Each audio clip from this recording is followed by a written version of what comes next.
Olá, está começando agora o Justiça para Todos. Confira os destaques de hoje. Valorização da magistratura. Seminário discute a comunicação da justiça com a sociedade. A JUF apresenta propostas de aperfeiçoamento do novo Código Penal. Transparência na Justiça Federal é debatida por jornalistas, advogados, membros do Poder Judiciário e dos poderes públicos em geral. Envio de cartão de crédito sem solicitação, mesmo bloqueado, é prática abusiva e causa dano moral. Entendimento é do STJ. Eu sou Samuel Figueiredo e o Justiça para Todos já está no ar. Seminário discutiu aqui em Brasília a valorização da magistratura. Um dos objetivos da iniciativa foi esclarecer melhor à sociedade o papel do juiz e do Poder Judiciário. Outros detalhes você acompanha agora na reportagem de Gisele Mourão. O programa Valorização Juiz Valorizado Justiça Completa foi lançado nas 5 regiões do Brasil, com a participação de magistrados de todo o país. Nos encontros, os juízes elaboraram sugestões sobre a qualidade da jurisdição, formação ética, papel das escolas da magistratura e a figura do juiz na sociedade. Durante o seminário, diversas autoridades judiciais afirmaram a importância do juiz se sentir mais valorizado. Isso até foi um objeto, foi ponto do nosso programa enquanto candidato à presidência e depois na gestão. O juiz valorizado, motivado, é fundamental para o Estado Democrático de Direito. O que nós temos visto ultimamente é uma situação preocupante de desvalorização da magistratura, da função do juiz e, portanto, seminários como esse, que não pode se encerrar nele mesmo, mas que repercutam e a JUF vai trabalhar nesse sentido. Seminário como esse é fundamental. E o Conselho Nacional de Justiça, pela sua própria função constitucional, tem o dever de estimular eventos como este, que valorizem o juiz, que valorizem o papel do juiz perante a sociedade e que estimule a comunicação entre o Poder Judiciário e a sociedade. Lembrando que quando se pensa em prerrogativa do juiz, não se pensa em dar poderes por vaidade, poderes para contemplar a personalidade do juiz, mas prerrogativas aqui precisam ser entendidas no sentido de independência do juiz, de poder decidir com soberania, de decidir com a sua livre convicção, de entregar uma prestação jurisdicional séria, eficaz, segura, segundo a sua consciência. O juiz precisa ter a liberdade de decidir contra, a favor, quer do Estado, quer dos poderosos, quer dos pobres. Isso só é possível num ambiente democrático quando se assegura, quando se garante as prerrogativas da magistratura. De acordo com dados divulgados durante o seminário, nos últimos 5 anos, 83 magistrados pediram exoneração, aproximadamente 200 se aposentaram precocemente e pouco mais de 100 juízes aprovados em concurso público desistiram de ingressar na carreira. Isso são diversos aspectos, né? Um de fundamental importância é a questão remuneratória. Hoje os magistrados estão muito aquém daquilo que seria um nível do profissional de direito, ou seja, diversos escritórios de advocacia, Ministério Público, possuem remuneração superior ao do juiz, o que é uma inversão no âmbito estrutural do próprio Estado. Nós temos uma sobrecarga no trabalho dos magistrados, faltam juízes, nós temos uma cultura da litigiosidade muito grande, ou seja, os juízes trabalhando muito e com as responsabilidades que isso acarreta a ele como profissional. Então você tem um juiz que não consegue atender, não é? Você tem um juiz que não consegue se dedicar a um caso com a atenção que ele necessitaria, você tem uma cobrança excessiva, o Estado atribuiu responsabilidades que não são, em tese, da magistratura, mas atribuiu-as ao juiz. Então, não há um fornecimento de leito hospitalar, aí se socorre do judiciário. Se o juiz não concede o leito e acontece alguma coisa, já não é mais culpa do hospital ou do Estado. aí passa a ser uma responsabilidade do juiz. E isso gera estresse, porque ele não tem equipamentos, ele não tem condições humanas, ele não tem pessoal, estrutura para atender, e isso vai frustrando o profissional. Outro ponto bastante abordado durante o seminário foi a comunicação dos tribunais e dos magistrados com a sociedade. Para os palestrantes, é necessário que o juiz saiba a importância de se comunicar para ficar cada vez mais próximo da população. É um fator de legitimação do juiz essa participação social. Isso internamente na magistratura há um consenso sobre isso e creio que a própria sociedade também espera de alguma forma um juiz cidadão, um juiz preocupado com questões sociais, um juiz que interaja com a sociedade e que através dessa interação ele ganhe conhecimento, ele ganhe sensibilidade, ele ganhe capacidade de ser em alteridade, em conhecer o outro, enfim. Só que, obviamente, também há alguns limites que eu tentei mostrar na minha manifestação, que dizem respeito à própria simbologia do juiz. Se exige também do juiz um certo comedimento, uma certa descrição, que compõe aquela, digamos, aura de imparcialidade que conforma a figura do juiz. Então, uma superexposição, uma hiperparticipação também pode não ser a melhor coisa a fazer. Eu acho que a ponderação de interesses nisso, a moderação é o melhor caminho. Os tribunais, de maneira geral, já melhoraram bastante o diálogo com a sociedade. A comunicação melhorou, inegavelmente. Agora ainda uma estrada longa a ser percorrida. Porque a comunicação é mais do que hoje os tribunais ainda investem e aplicam nessa área. É preciso investir mais, é preciso profissionalizar mais, é preciso ter políticas de comunicação definidas e bem trabalhadas. E além de políticas, é preciso ter estratégias claras de atuação. Além da estratégia, é preciso ter uma operação que funcione lá na ponta. Quer dizer, sem essa concepção muito bem azeitada do que é a comunicação, de como fazer comunicação, as coisas não vão funcionar. Mas assim, embora tenha melhorado, ainda muita coisa para fazer. Após o encerramento da primeira fase do programa, as propostas aprovadas serão encaminhadas às escolas de magistratura, associações de juízes, aos setores de comunicação social do judiciário e aos tribunais superiores. Além disso, outras sugestões serão levadas ao Conselho Nacional de Justiça. O Colégio dos Presidentes das Associações Regionais de Magistrados se reuniu na sede da AJUF em Brasília para discutir propostas relacionadas à criação dos 4 novos tribunais regionais federais. Durante a reunião, também foi discutida a ampliação dos 5 TRFs já existentes. Além disso, os juízes federais debateram sobre a quantidade de desembargadores e a estrutura física dos novos tribunais. Tramita já desde 2004 um procedimento administrativo no Conselho de Justiça Federal, que já foi enviado ao plenário do STJ, para que então fossem feitas as ampliações dos tribunais. Agora, com o novo panorama da emenda constitucional 73, é possível e é viável que alguns tribunais sejam criados novos tribunais, novos cargos, e em relação a outros que não haja então a criação, né, que não são afetados, lá continua o processo de ampliação a ser levado adiante. O momento atual, né, diante da aprovação da emenda constitucional 73, que cria 4 novos tribunais, é de se discutir neste momento tão somente a criação desses novos tribunais.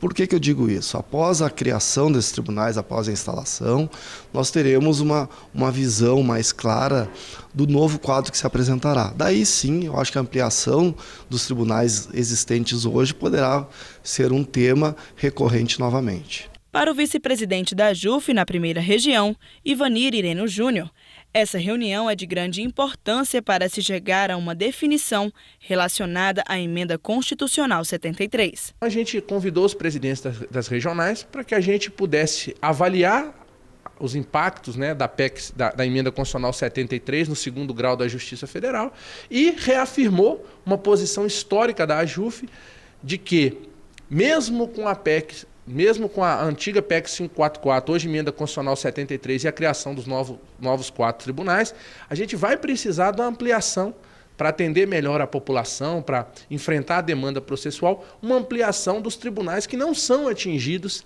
pela emenda constitucional 73. Após mais de 10 anos, a criação dos 4 TRFs foi promulgada no Congresso Nacional no início de junho. Agora, o STJ vai criar projetos de lei para definir a quantidade de servidores e a estrutura dos tribunais. E veja a seguir, a AJUF apresenta propostas de aperfeiçoamento do novo Código Penal. E ainda nesta edição, Transparência na Justiça Federal é debatida por jornalistas, advogados, membros do Poder Judiciário e dos poderes públicos em geral. É daqui a pouco no Justiça para Todos.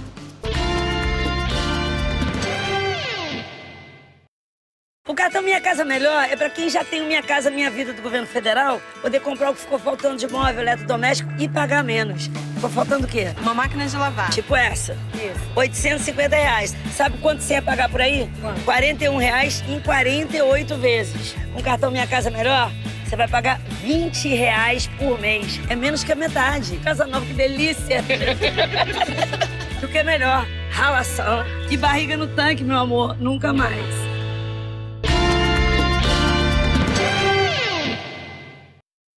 Representantes da ENCLA, a Estratégia Nacional de Combate à Corrupção e à Lavagem de Dinheiro, se reuniram para discutir propostas de aperfeiçoamento do novo Código Penal.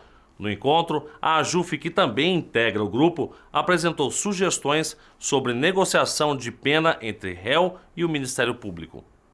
Na mesa, a continuação de um debate importante, o novo Código Penal. Os integrantes da ENCLA se reuniram para apresentar propostas que levem ao aperfeiçoamento do projeto de lei do novo Código. No encontro anterior, o grupo já havia mostrado ideias com relação ao tema e, desta vez, as modificações sugeridas foram apresentadas pelos órgãos competentes para a definição do texto ideal, de acordo com os representantes da ENCLA. O consenso aqui na ENCLA é fundamental, as coisas aqui têm que ser decididas por unanimidade. Então o que se está fazendo agora são aparar as arestas, de uma forma que fique a contento de todos os órgãos envolvidos e principalmente que cumpra o objetivo maior da ENCLA, que é o combate ao crime organizado e à corrupção. As sugestões giraram em torno de assuntos como crime de desobediência à ordem judicial, violação dos direitos dos advogados e questões relacionadas aos jogos de azar. A AJUF apresentou uma proposta sobre negociação de pena. Em relação à AJUF, se analisou principalmente a proposta da plea bargain, que é uma negociação entre réu e Ministério Público, por uma sentença imediata, que seria uma proposta de pena que seria levada à homologação judicial. O grupo concordou com a incorporação desse instituto ao ordenamento pátrio, só que o Ministério Público do Rio de Janeiro pediu um tempo maior para fazer umas considerações, porque não teve o hábil para analisar o inteiro teor do texto. E então a proposta final, a redação final, ficou para a reunião seguinte, mas já é consenso então que essa que foi a proposta principal da AJUF vai ser incorporada e levada então como sugestão ao Congresso. Além da AJUF, estavam presentes no encontro a Advocacia Geral da União, Departamento de Polícia Federal, Receita, Ministério Público do Estado do Rio de Janeiro, entre outros. A Comissão Permanente de Reforma da Legislação Processual Civil da AJUF, coordenada pelo desembargador federal Aloysio Gonçalves, emitiu nota técnica sobre dispositivos de projeto de lei do Senado Federal que dão nova redação ao Código de Defesa do Consumidor na regulamentação dos processos coletivos. Na avaliação da AJUF, o texto do PL 282 constitui um avanço para a consolidação das ações coletivas no Brasil. As sugestões da AJUF contribuem no sentido de fornecer subsídios para que o projeto atenda às necessidades de toda a sociedade brasileira.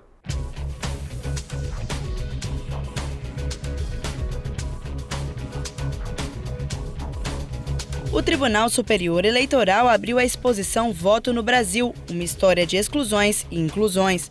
A mostra, que conta a história das eleições no país, de 1532 até os dias de hoje, fica aberta ao público até 19 de dezembro, no Museu do TSE, em Brasília. A seguir, transparência na Justiça Federal é debatida por jornalistas, advogados, membros do Poder Judiciário e dos poderes públicos em geral. É daqui a pouco, logo depois do intervalo. Não saia daí. O cartão Minha Casa Melhor é para quem já tem o Minha Casa Minha Vida do governo federal, poder comprar o que ficou faltando de móvel, eletrodoméstico e pagar menos. Ficou faltando o quê? Uma máquina de lavar. Tipo essa. Isso. R$850. Sabe quanto você ia pagar por aí? Quanto? R$41 em 48 vezes. Com o cartão Minha Casa Melhor, você vai pagar R$20 por mês. É menos que a metade. Casa nova, que delícia! O que é melhor? Ralação e barriga no tanque, meu amor. Nunca mais.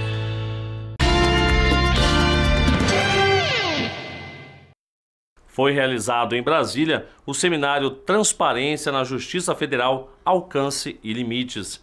O tema foi debatido por jornalistas, advogados, membros do Poder Judiciário e dos poderes públicos em geral. Acompanhe os detalhes na reportagem de Daniela Garcia. Na mesa de abertura do seminário, ministros do Superior Tribunal de Justiça e o presidente da AJUF. Eles deram início à apresentação do tema, que era Transparência na Justiça Federal, Alcance e Limites. Logo no primeiro painel, um assunto polêmico, casos judiciais de grande repercussão e influência da mídia e a opinião pública nos julgamentos. O ministro João Otávio de Noronha falou sobre a relação entre a imprensa e os magistrados. É muito importante o juiz, primeiro, para diminuir a tensão dessa relação entre imprensa e juiz, ele precisa ter critérios de transparência, deixar claro o porquê. Segundo, não se pautar pela mídia nos julgamentos, mas pelos fatos provados nos autos. Isso é muito importante para que a democracia se consolide, para que a democracia consolide a prevalência dos direitos fundamentais. O jornalista e advogado Paulo Roque abordou no painel os dois lados da questão. Lembrou que o judiciário luta pela independência para não se deixar influenciar pela mídia e ressaltou também que é preciso proteger o cidadão inocente, muitas vezes condenado pela imprensa, antes mesmo de ser julgado pela justiça. A força das mídias sociais, ele está presente a essa influência também das mídias sociais.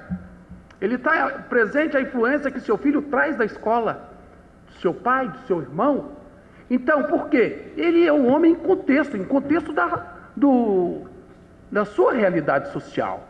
E ele leva isso naturalmente para as suas convicções. Agora, o que isso não pode acontecer é perturbar a sua independência como magistrado na formação livre da sua convicção. É isso que a sociedade espera dele. Segundo Paulo Roque, a imprensa pode ajudar, mas precisa respeitar o direito da personalidade. O juiz Arthur César também falou sobre o assunto e abriu a apresentação citando o caso da empregada presa injustamente, acusada de ter matado a própria filha, colocando cocaína na mamadeira da criança.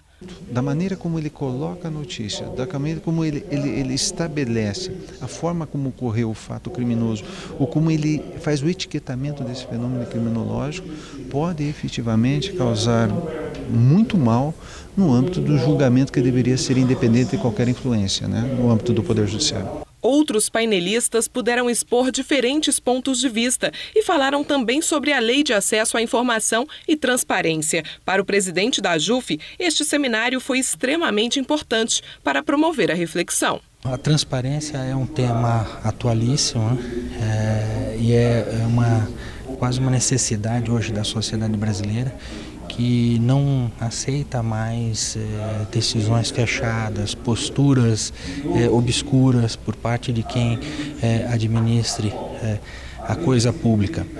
Um encontro como esse, um seminário, tem a importância de discutir a transparência na Justiça Federal, e a Justiça Federal e o Poder Judiciário como um todo logo se mostraram abertos para a ideia de transparência, e foi o primeiro poder a se mostrar e cumprir a lei de acesso à informação, a lei de transparência. O envio de cartão de crédito, ainda que bloqueado, sem a aprovação do consumidor, caracteriza a prática comercial abusiva e autoriza a indenização por danos morais.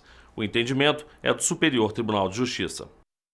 Uma prática que já se tornou comum no Brasil: receber cartão de crédito em casa sem ter pedido. Você receber algo que você não pediu é muito desagradável, né? Eu devolveria e diria que não teria pedido.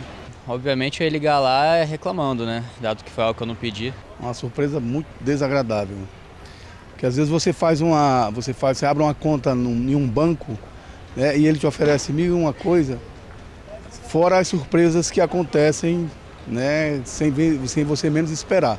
E essas empresas realmente podem ser punidas. Ao enviar um cartão sem solicitação prévia, mesmo bloqueado, a operadora está violando o Código de Defesa do Consumidor. De acordo com a presidente da Comissão de Direitos do Consumidor da OAB do Distrito Federal, a atitude é considerada prática comercial abusiva e pode gerar até indenização por danos morais. O artigo 39 ele é claro ao dizer que é vedado ao fornecedor entregar produto ou serviço sem que o consumidor tenha feito o pedido. Essa empresa ela pode ter as penalidades do PROCON, não é? E ela também pode ser condenada a pagar dano moral ao consumidor. Esse entendimento do dano moral nos tribunais ele já está pacificado. A terceira turma do Superior Tribunal de Justiça julgou recentemente um caso relacionado a este assunto. Os ministros aceitaram o recurso do Ministério Público de São Paulo contra uma administradora de cartão de crédito.